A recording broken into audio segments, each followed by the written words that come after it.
मैं ये नहीं कहती कि कुंडली दिखानी कोई बहुत ही बड़ा पाप है या गलत है, लेकिन पूर्ण रूप से यदि हम उस पर निर्भर हो जाए कि कुंडली में अब जो लिखा है मेरे साथ तो वही होगा, नहीं, हम अपने कर्मों पे, अपने चिंतन पे, अपने व्यवहार पे कुंडली से ज्यादा विश्वास करें। जैसा हमारा व्यवहार होगा, जैसी हमारी साधना होगी, वैसा जैसा हमारा चिंतन होगा, कर्म होगा, वैसा ही हमारे फ्यूचर, हमारा भाग्य तैयार होकर हमारे समक्ष खड़ा होगा। इसीलिए हम अपने जीवन का एक क्षण भी व्यर्थ ना गवाते हुए अपने इष्ट के श्री चरणों में हम अपना कुछ समय व्यतीत करें, उनके चरणों में कुछ 2 घड़ी हम अपने मन की बातें उन्हें कह दें, उनके सामने हम अपने मन का दुखड़ा कह दें। और यदि गुरु हमें सौभाग्य से प्राप्त है तो हम अपने गुरु के समक्ष जाएं, क्योंकि यदि गुरु मिल गए हमें और हम घर पर बैठे हैं तो फिर गुरु भी कुछ नहीं कर पाएंगे, क्योंकि गुरु केवल दिशा दिखाते हैं, चलना तो हमें स्वयं पड़ेगा,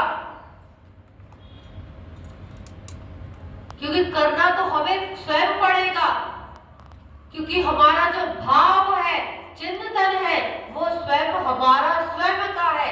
हम स्वतंत्र हैं अपने प्रति कि हम कुछ भी सोच सकते हैं, हम कुछ भी कर्म कर सकते हैं। गुरु केवल ज्ञान के माध्यम से हमारे चिंतन को परिवर्तित कर सकते हैं। यदि हम गुरु के वचनों को ही नहीं सुनेंगे, उनको शिरोधार्य ही नहीं करेंगे, उनको पालन नहीं करेंगे अपने जीवन में, तो हमारा चिंतन केवल और केवल इस संसार में ही लगता रहेगा और अंतिम वो क्षण आ जाएगा जब हम स्वयं अपने आप को उस मृत्यु की शैया पर पाएंगे। फिर हमारी आत्मा तड़पती हुई कहेगी कि मुझे इस जन्म में गुरु की भी प्राप्ति हो गई थी, पर मेरा कितना बड़ा दुर्भाग्य कि मैं अपने गुरु से कुछ क्षण बैठकर उनसे ज्ञान प्राप्त नहीं कर पाई। इसलिए मेरा अनुरोध है, यदि आपको गुरु की प्राप्ति है तो फिर जब भी आपको समय मिले अपने गुरु का दर्शन प्राप्त करने अवश्य जाए। एक बार हमारे मन में ये इच्छा हो जाती है, हम ये सोच के बैठ जाते हैं कि अब तो हमने गुरु बना लिए, हमको शिक्षा दीक्षा मिल गई, अब हमें तो मोक्ष की प्राप्ति हो जाएगी, पक्की गारंटी है। लेकिन हम इस भ्रम में ना रहे कि यदि शिक्षा दीक्षा हमें प्राप्त है और हम उसका जाप नहीं कर रहे, नियमों का पालन नहीं कर रहे, तो गुरु फिर क्या करेगा?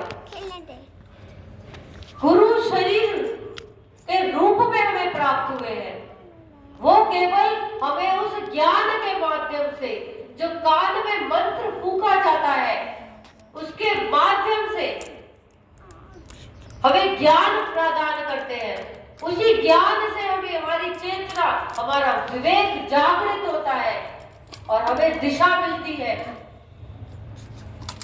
लेकिन हमें स्वयं भी उस पर चलना पड़ेगा। दीक्षा का जो मंत्र हमें मिलता है, यदि आप में से भी कोई यदि दीक्षित हो और सौभाग्य से आपको दीक्षा का कोई मंत्र मिल गया हो अपने गुरु के माध्यम से, तो मेरा अनुरोध है कि आप ब्रह्म मुहूर्त में उठकर कोई कार्य मत करना।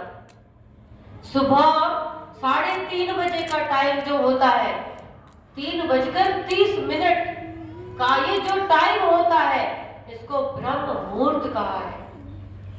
उसमें उठकर हम स्नान, दान, पूजा कुछ मत करो। यदि आपको सौभाग्य से गुरु ने कोई मंत्र फूंका है आपके कान में, तो आप मुंह हाथ धोकर अपने आसन पर बैठे और ये आधे घंटे का जो ये समय होता है 4 बजे तक, अपने गुरु के मंत्र का जाप करें। फिर देखें आपके जीवन में ऐसे अनुभव आपको प्राप्त होंगे, उस जाप को करने के उपरांत कि जिसकी आप कल्पना भी नहीं कर सकते। इसीलिए हमारे शास्त्रों में बताया है कि पंडित और साधु महात्मा का कितना बड़ा योगदान है हमारे भारत देश को उन्नत बनाने के लिए। हमारे शास्त्र इसका ज्ञान देते हैं, तभी तो उन्होंने इस समय को ब्रह्म मुहूर्त कहा। जैसे हम कोई कार्य करने जाते हैं तो हम पंडित जी के पास जाते हैं कि हमें कोई शुभ मुहूर्त बता दीजिए, हमें ये कार्य शुभ कार्य करना है, इसका कोई मुहूर्त बता दीजिए, जो समय हमारे अनुकूल होगा उस समय पर हम उस कार्य को पूर्ण करेंगे, उसकी शुरुआत करेंगे।